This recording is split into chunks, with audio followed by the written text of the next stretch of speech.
Ladies and gentlemen, welcome to my New Orleans Saints 2024 mock draft. Before I pull it up on the screen, I need everybody to comment below. Let me know your thoughts. If you love it, if you hate it, if you want to debate, whatever it is, I'll catch you guys in the comment section and be sure to smash that subscribe button. Here we go. Boom. All right. I have a lot to say there. This is very offense heavy, and I hope you guys like it. I really hope you do. Starting off with the best tight end on the board, man, who could potentially take over games, man. Brock Bowers coming out of Georgia. He can catch the ball. I want to say he's about 210 pounds, big physical receiver, and he can block as well, too. Anything and everything that you're looking for in a tight end. He is the prototype all-star tight end. I'm excited to see what his career looks like and continues to grow into. But Brock Bowers, man, if he takes and goes to the Saints, and for people, and the reason I add him there, tight ends are almost always going to be the best friend of the quarterback because they're going to bail you out. They're your blockers. They could do a lot of different things, especially in today's NFL offenses, right? However, a lot of people are on the fence of Derek Carr. I did a video not too long ago calling it was a YouTube short. If you type it in, it's called Derek Carr's Washed. Got over 30,000 views.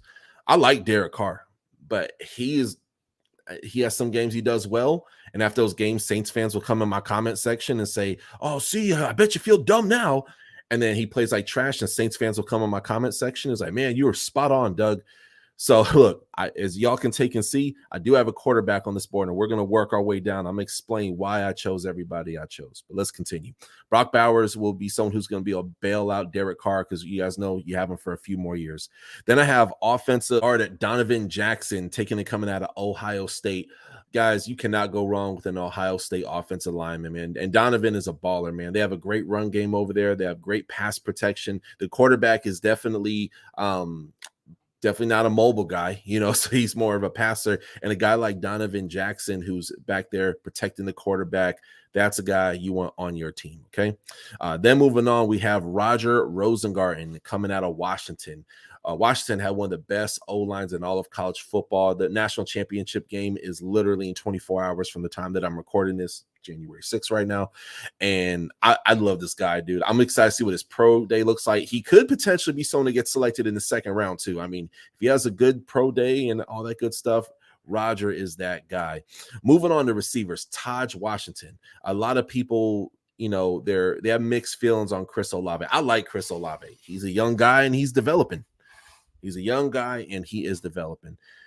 Taj Washington is an amazing. Him and Brendan Rice and some of those other guys in that receiver room over for USC have made big play after big play, have kept them in the game after their defense would try to not keep them in the game. Taj Washington is a great guy. If I'm throwing a jump ball, Taj Washington 9 times out of 10 is going to take and catch it.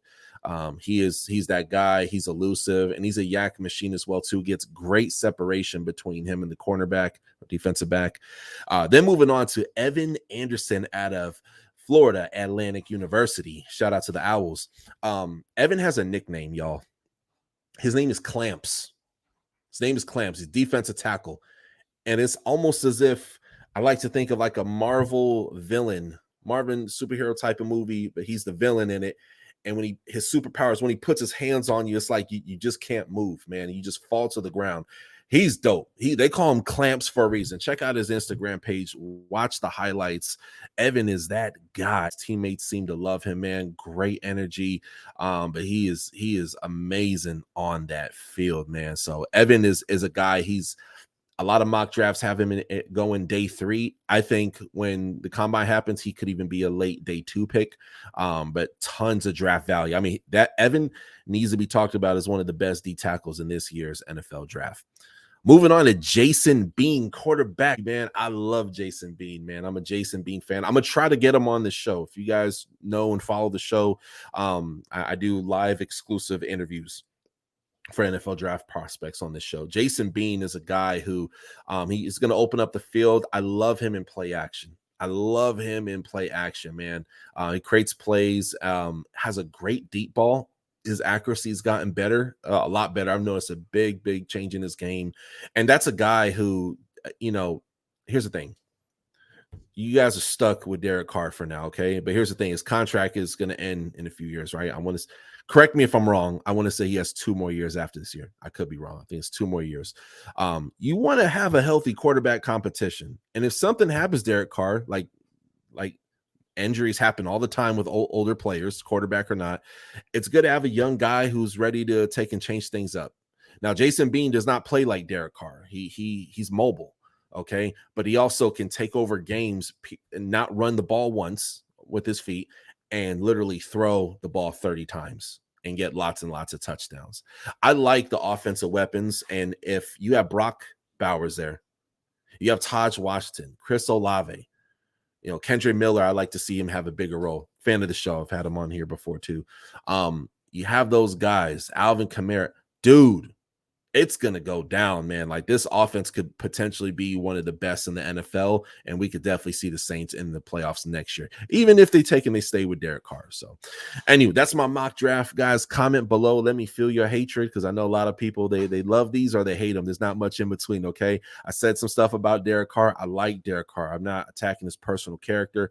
He has played great games, but I also feel he's very inconsistent, and it's fair. It's totally fair to have a quarterback in this mock draft, and that's why I did that. So God bless you guys. I hope y'all guys have an awesome happy new year, and I'll see you guys next time on the Touchdown with Doug Smith. Don't forget to hit that subscribe button. Thanks for watching another episode of the Touchdown with Doug Smith, where I cover all 32 NFL teams plus NFL exclusive interviews. Hit that subscribe button, hit the bell for the alerts, comment below, and we'll catch you next time on the Touchdown with Doug Smith.